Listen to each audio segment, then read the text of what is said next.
Hi everyone, कैसे हैं आप लोग। आज मैं ये कंटेनर्स जो कि मैंने अनियन पोटैटो को स्टोर करने के लिए मंगाए थे ऑनलाइन, उनको आपको दिखाने वाली हूँ। मैंने इन्हें ऑनलाइन ऑर्डर किया था सिर्फ 30 रुपीज़ में। 30 रुपीज़ में ऑनलाइन।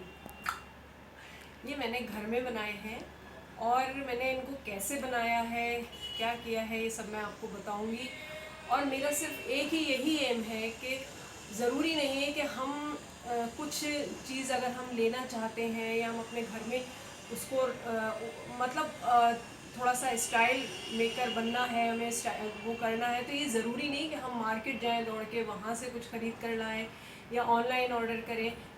ऐसा नहीं है, बहुत सारी चीज़ें हमें करना पड़ती हैं, बहुत सारी चीज़ें लाना पड़ती हैं। बट अगर हम घर में कर सकते हैं तो हमें करके देखना चाहिए। 3,000 की चीज़ अगर आप 30 रुपये में तैयार कर लेते हो, तो ये मैंने बनाए हैं। और मुझे तो ये बहुत ही पसंद है बिकॉज़ क्यूट बहुत है देखने में। और काफ़ी मेरा मतलब इसमें थोड़ा सा एफ़र्ट तो मेरा लगा ही है। मुझे बहुत सोचना पड़ा कि मैं इनको कैसे बनाऊं, क्योंकि मुझे वो पसंद थे। मैं उसे देख कर आई थी, वेस्ट साइड एंड ये वो बहुत टाइम पहले देख कर आई थी और तब से मेरे दिमाग में चल रहा था। फिर मैंने इनको बनाया। अब मैं सोच रही थी आप लोगों के साथ शेयर करूं, तो वो भी नहीं कर पा रही थी, कुछ तबीयत मेरी ठीक नहीं थी, वो नहीं था, तो इनकम्प्लीट रखे हुए थे ये। तो फिर अब मैंने इन्हें कंप्लीट किया और कैसे किया ये मैं आपको दिखाती हूँ। मेरे वीडियो को लास्ट तक देखिएगा और फिर मैं आपको इनका और उनका कंपैरिजन भी करके बताऊँगी। Let's watch. तो देखिए, ये मैंने जो ये रेशम वाले सर्किल होते हैं, इनसे इस पे जो है ये कुछ सर्किल ड्रॉ कर लिए हैं और बाद में मैं यही रेशम के सर्किल इन पे स्टिक कर दूंगी। अब क्या किया है, मेरे पास एक पुराना नाइफ़ था, उसको मैंने गर्म कर लिया है और इसमें इस तरीके से होल बना लिए हैं। मैंने तो बहुत ईज़िली कर लिया, बट आप बहुत केयरफुल रहिएगा। केयरफुल मैं भी रही थी। और अगर आप नहीं कर सकते तो घर में किसी और से करा लीजिएगा। लेकिन फ़िलहाल इतना बड़ा कोई ऐसा वो नहीं है, आप आसानी से कर सकते हैं, मगर थोड़ा सा ध्यान रखते हुए। तो ये देखिए, मैंने इस तरह से होल कर लिए और जब ये रिंग लगेगा तो इसकी एक परफेक्ट वो आ जाएगी। अब ये दोनों डब्बों पे मैंने होल कर लिया है। और मैं आपको ये भी बता दूं कि मैंने इनके हैंडल निकाले थे, तो वो मैं उसमें दिखा नहीं पाई थी, तो ये दूसरे डब्बे के मैं हैंडल निकाल कर आपको दिखा रही हूँ। अब यहाँ मैंने क्या किया है कि वाइट पेंट लिया है और उसमें मैं थोड़ा सा येलो ऐड कर रही हूँ, जिससे कि ऑफ वाइट बन जाएगा। और मैं ये ऑफ वाइट बनाकर डायरेक्ट पेंट अप्लाई कर रही हूँ, ना कि प्राइमर।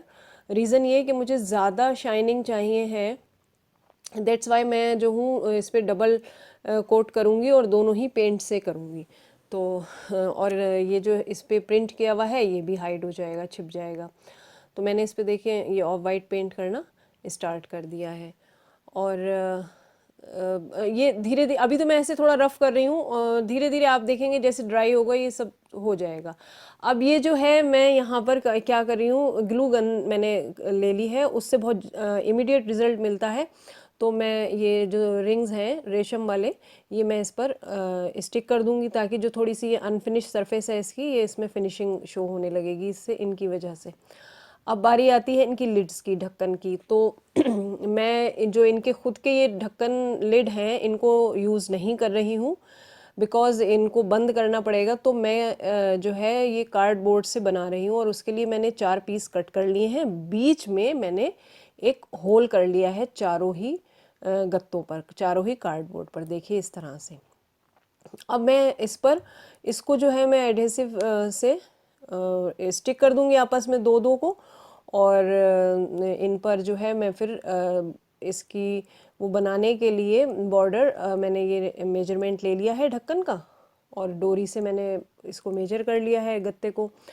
और कट करने के बाद इस तरह से मैं रोल कर रही हूँ। ये एक ज़रूरी प्रोसेस है, आपको ये करना ही होगा, इससे अच्छी तरह से स्टिक हो जाता है और कोई परेशानी नहीं आती है। तो इस तरीके से मैंने इसको कर लिया है। अब मैं इसको इन गत्तों पर लगा दूंगी। तो बस आप लीजिएगा ग्लू गन या जो भी कुछ, और जो आपके पास एडहेसिव अवेलेबल हो, तो बस आप उसकी हेल्प से इनको कर सकते हो। देखिए इस तरह से मैं पहले ये स्टिक कर रही हूँ दोनों पीसेस, और अब जो है मैं ये बॉर्डर्स लगा दूंगी। तो और ये बहुत इजी लगेगा। इसमें आप बिल्कुल ये मत सोचिए कि फिनिशिंग नहीं आएगी या अच्छे से नहीं होगा, ये मजबूत नहीं होंगे, ये सब कुछ होगा। अब जो ये होल दिख रहे हैं इस पर मैं एक डोरी लगा दूंगी। तो मैंने क्या किया, यहाँ मैंने एक एक्सपेरिमेंट ये किया कि एक डब्बे पर मैंने एक लिड पर मैंने लगाई डोरी और दूसरे पर मैंने वाइट सीमेंट किया, ये देखने के लिए कि रिजल्ट किसका अच्छा आता है। तो रिजल्ट दोनों का ही अच्छा आया। हाफ स्पून वो ले लीजिएगा वाइट सीमेंट और उसको पोर कर दीजिएगा ऐसे, इसमें जो होल दिख रहा है तो उसमें वो कर दीजिएगा तो अच्छा रिजल्ट आएगा। वेल अब मैं इस पर ऑफ वाइट पेंट इस पर भी कर रही हूँ। तो मैंने दोनों ही तरह से ये बनाया और दोनों ही रिजल्ट अच्छा आया और मजबूत आया। डोरी भी ठीक से लग गई और वाइट सीमेंट वाला तो ऑसम रहा। तो आप कैसे भी कुछ भी कर सकते हैं। अब बारी आती है डब्बों पर डबल कोट करने की। तो इस बार मुझे रिंग्स पर भी करना था तो मैंने रिंग्स पर भी किया और डब्बों पर भी किया। बाकी जो फिनिशिंग थी वो मैं सूखने के बाद अच्छे से और कर लूँगी इन डब्बों की। और ये देखिए मैंने कुछ प्रिंट आउट निकलवाए थे जो कि 10 रुपीज़ में, मतलब मैंने 4 निकलवाए, 2 मुझे यूज़ करना थे। तो वैसे तो मुझे 20 रुपीज़ में, तो ये 10 रुपीज़ मैंने इनमें ले लिए। ये दोनों मैंने कट कर लिए हैं और ढक्कन देखिए कितने स्टर्डी बने हैं, बहुत मज़बूत बने हैं। अब मैं इन पर क्या करूँगी कि नॉब लगा लूँगी। ये पॉट नॉब होती हैं, शायद आई थिंक इन्हें लट्टू भी बोलते हैं। तो इनको आप मैं इस पर लगा लूँगी तो ये होल्ड करने का अच्छा काम करेंगे। तो ये 10 रुपीज़ ईच मुझे मिला था। तो ये देखिए मैंने इस तरह से इनको फिट कर लिया है। बाद में मैं इस पर थोड़ा सा कोई एडहेसिव भी एडहेसिव कह रही हूँ, वाइट सीमेंट वगैरह लगा दूँ अगर मुझे लग रहा है कि ये हट सकता है।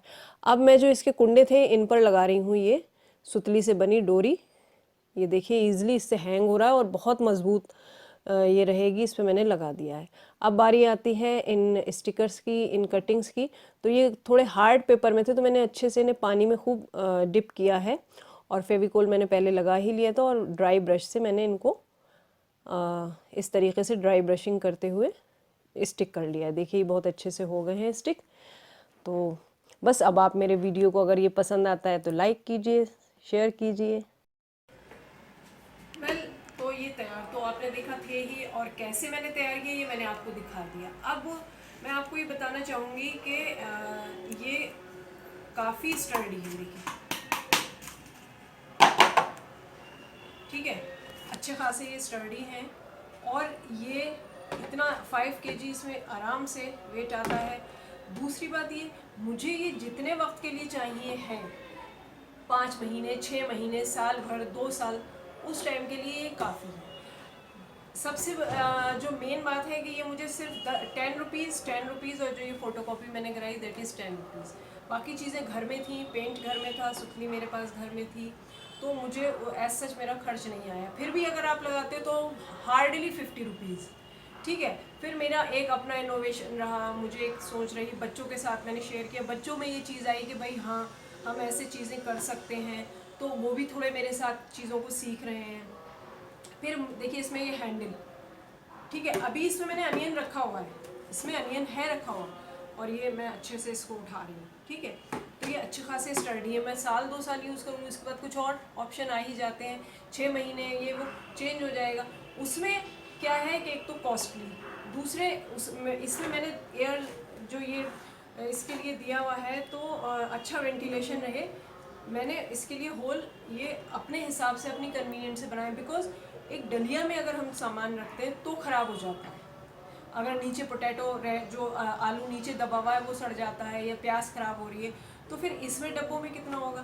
तो इसलिए मैंने इसमें काफ़ी सारे होल्स किए हैं, तो वो चीज़ एक रहेगी, कवर्ड भी रहेंगे, ढके भी रहेंगे और हवा भी जाती रहेगी। उसमें ढक्कन ऐसे करके खींच के खोलना पड़ता है बिकॉज वो सम काइंड्स ऑफ चीनी का के हैं, मतलब वो मेटल के हैं, तो उसमें उसको वो अगर गिरते हैं तो उसकी चीनी झड़ जाती है, वहाँ एक ब्लैक स्पॉट पड़ जाता है। मेरे यहाँ उसमें के काफ़ी बर्तन थे मेरे बचपन में भी, वैसे भी, और अब फिर से वो चीज़ें ट्रेंड में आ रही हैं, तो वो एक निशान पड़ जाता है। तो आप बार बार आलू प्याज निकाल रहे हो खाना बनाते वक्त, थोड़ा सा उसमें एफर्ट करना पड़ता है। इसमें ईजिली आप ऐसे निकाल सकते हो, उसमें कोई हैंडल नहीं है, आपको उसको ऐसे हाथ में लेके इस तरीके से खोलना होगा, और खोलने के बाद आप गिर सकता है वो थोड़ा, और फिर जब हार्ड है तो जाहिर है कि इसमें एयर जो है अच्छे से वहाँ भी ब्लॉक हो रही है, बट इसमें जो है मैं आराम से कर लेती हूँ। इस वजह से मुझे ये पसंद आया। एक तो ये कि मैंने इनको अपने हिसाब से बनाया, दूसरे होल्स वगैरह है, कैपेसिटीज़ अच्छी है, ज़्यादा है, हम इसको हैंग कर सकते हैं, मुझे उठाने में कन्वीनियंट है, और ये रखे हुए हैं तो ईज़िली मैं उठा सकती हूँ, कर सकती हूँ यूज़ इन्हें। तो बस इस वजह से मैं इनसे बहुत ज़्यादा खुश हूँ। और ये मैंने बस फ़ोटो स्टेट करके यहाँ पर लगा लिया। कैसे लगाया ये मैंने आपको दिखाया ही था, तो मुझे तो ये क्यूट लग रहा है। अब आपको कैसे लग रहा है आप लोग बनाकर ज़रूर देखिए, बहुत अच्छी चीज़ है। इसे आप ज़रूरी नहीं इन्हीं डब्बों के साथ बनाएं, इन्हीं कंटेनर्स के साथ बनाएं, आप दूसरी चीज़ों के साथ भी बना सकते हैं। जैसे कि हमारे पास सरसों के तेल के 5 kg वाले डब्बे होते हैं, या और भी कुछ चीज़ें आगे मैं उनसे भी कैसे स्टोरेज बॉक्सेस वगैरह बनाना होते हैं मैं आपके साथ शेयर करती हूँ। Okay, till then goodbye, अपना ख्याल रखिएगा और बस दुआओं में याद रखिएगा। बाय।